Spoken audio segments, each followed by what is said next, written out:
Eu adoro comparação, adoro comparar. Tudo eu gosto de comparar. Comparar isso com aquilo, pra gente poder ter uma noção de onde a gente tá. Mas, as comparações, elas têm limitações que a gente precisa superar. Primeiro aceitar e depois superar. Porque do contrário, sempre vai ter uma voz dizendo, mas também, e eu vou explicar por quê. O Brasil tem 211, 212 milhões de habitantes. Se a gente for comparar o Brasil com outro país, e a gente teria que escolher os países de tamanho semelhante. E tamanho semelhante, desculpa, tem a Nigéria com 211, tem a Indonésia, que é maior, com 270, o Paquistão, que tem 225. Teria que ficar por aí. Então a gente teria que sempre fazer comparação, Paquistão e Nigéria, 225 e 211, a gente com 212. Eu quero comparar com o México, quase metade do Brasil. Japão, quase metade do Brasil. Não pode comparar com a Alemanha, tem 83 milhões de habitantes. Vou comparar com a França, 1/3 do Brasil. Itália, quase 1/4. Né? A Rússia tem 146 milhões de habitantes. Não dá para comparar com nada. E os Estados Unidos tem 320. E são ricos. E a China? A China tem pra lá de bilhão. E a Índia pra lá de bilhão. Então, não dá para comparar com nada. E vira e mexe, você ouve alguém falando, não, mas olha, tal coisa está sendo feita na Dinamarca. Mas a Dinamarca tem 6 milhões de habitantes, pô. Então, como é que você faz para comparar? Não pode ter um exemplo bom da Dinamarca? Só porque tem 6 milhões de habitantes? Não pode ter um exemplo bom que vem da França, porque tem 67 milhões de habitantes? Então, não dá pra gente ignorar que um sujeito que mora numa casa, numa cidade, ele não tá nem aí se o país em que ele vive tem 6 milhões de habitantes, ou tem 60 milhões de habitantes, ou tem 1 bilhão de habitantes. Ele se desloca, vai na padaria, vai ao supermercado, né? Ele tem um amigo. O amigo não é um entre 1 bilhão, é um entre aqueles 1000 que ele conheceu na vida. Quantas pessoas você conhece na vida se você é um chinês? Você acha que é muito mais do que se você for brasileiro? Não, se eu sou chinês, eu conheço muito mais gente. Não é verdade.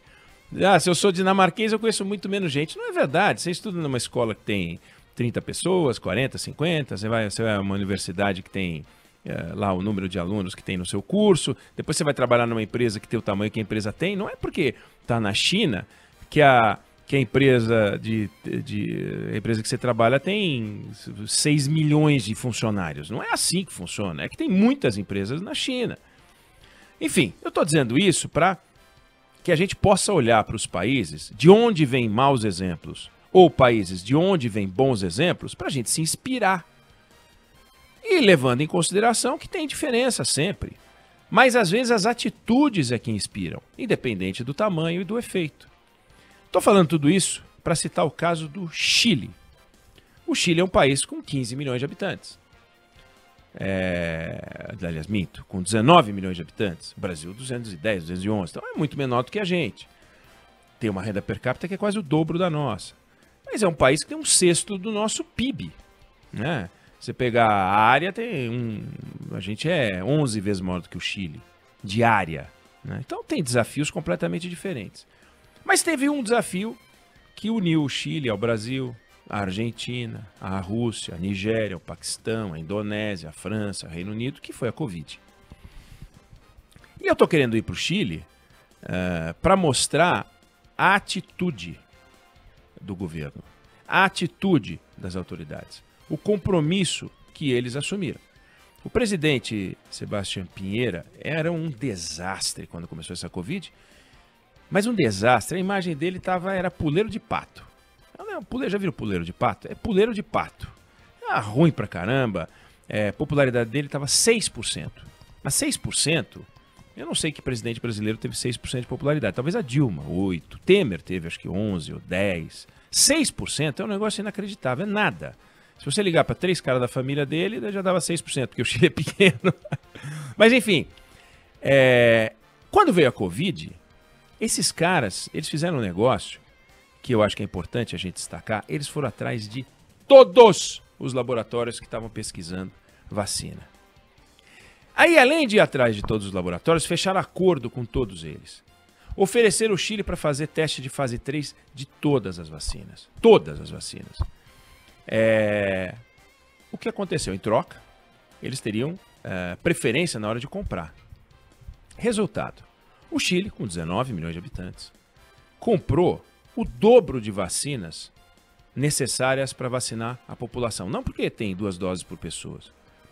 Comprou o dobro do necessário. Resultado, o Chile já chegou a 30% da população vacinada. Nós estamos com 4%. Né? Aí alguém vai dizer, bom, de novo, vem você, o Brasil é um país de 210 milhões de habitantes. Tá bom, ok, eu aceito. O Chile tem 19 milhões de habitantes. A Holanda tem 17. E a Holanda está com 7% de vacinação. Eles estão com 30%. Então compara com a Holanda. A Suécia tem metade da população do Chile. E está com 10%. Então, calma. O Chile é um bom exemplo, sim, mesmo comparado com a Suécia, pô.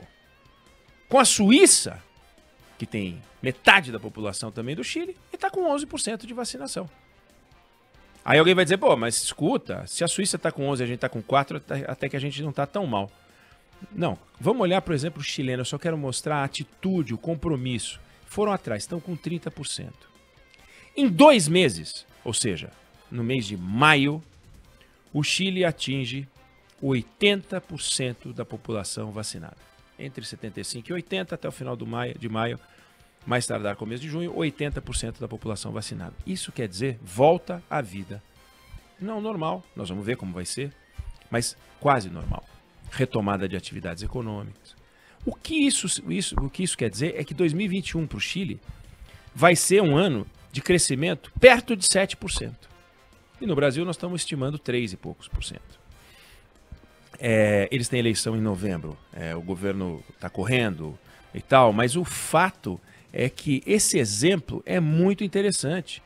Por que o Chile correu atrás de todo mundo e a gente não correu? Quantas vacinas a gente poderia trazer se a gente agisse como o Chile?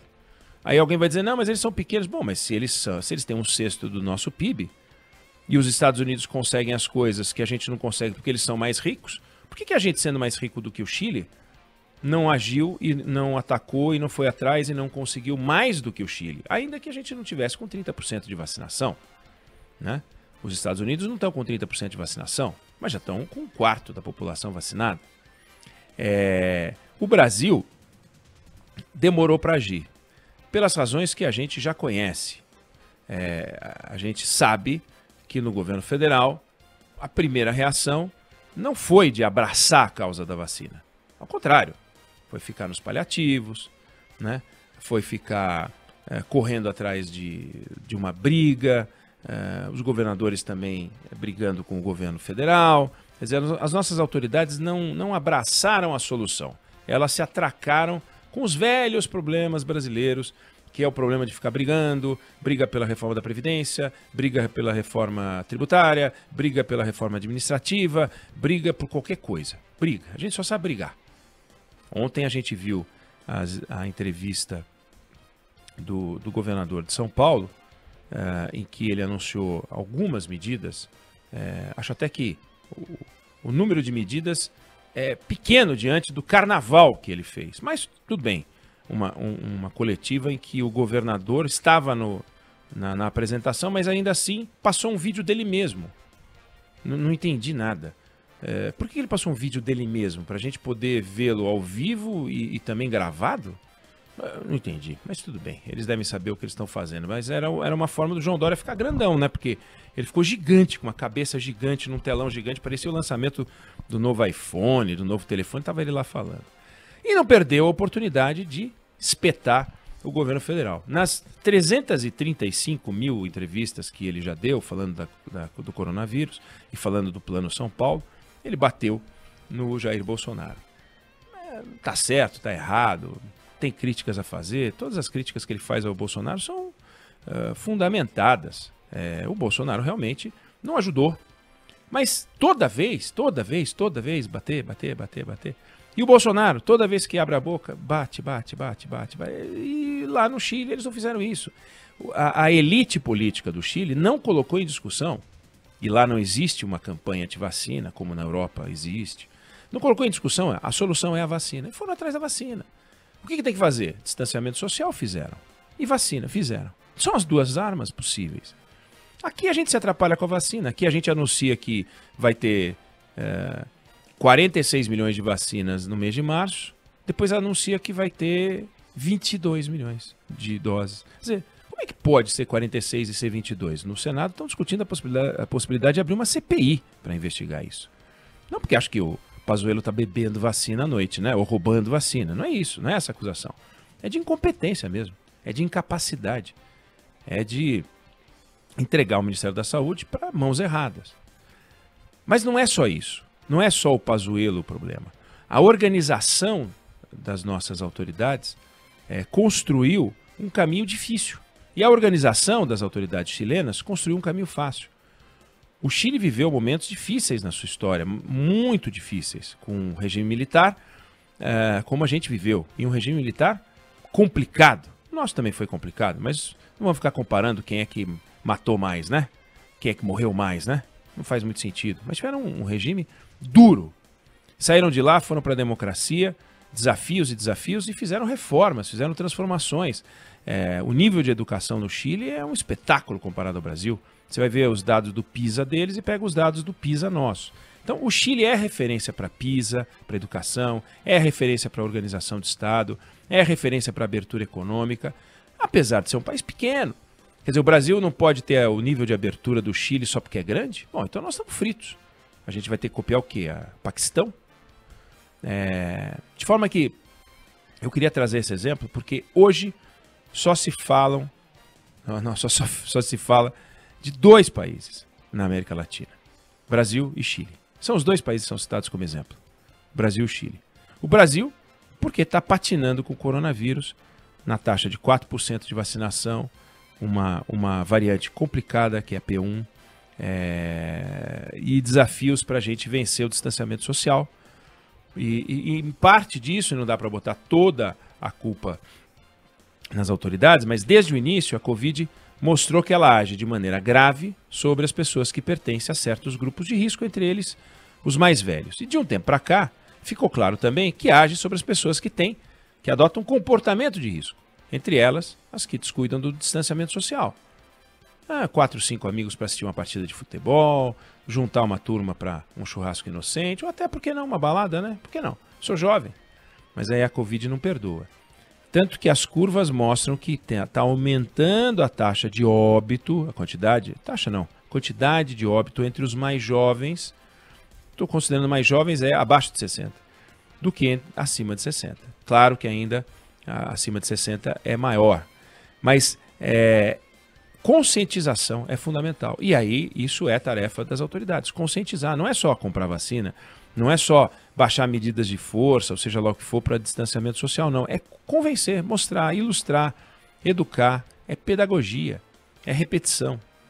Então fica o exemplo chileno, 30% de vacinação. Em 2 meses a gente vai ver qual é o efeito social, econômico e político de um país aqui do lado que atingiu a marca mágica de 75%, 80% dos vacinados, marca que, segundo o levantamento que o Jornal da Band fez, o Brasil só vai atingir em outubro de 2022, mantida a atual taxa de vacinação. Vamos torcer para que esse ritmo aumente, para que a gente possa trazer, pelo menos para o início do ano que vem, essa tal marca de 75%, 80%, que é a marca da volta à normalidade.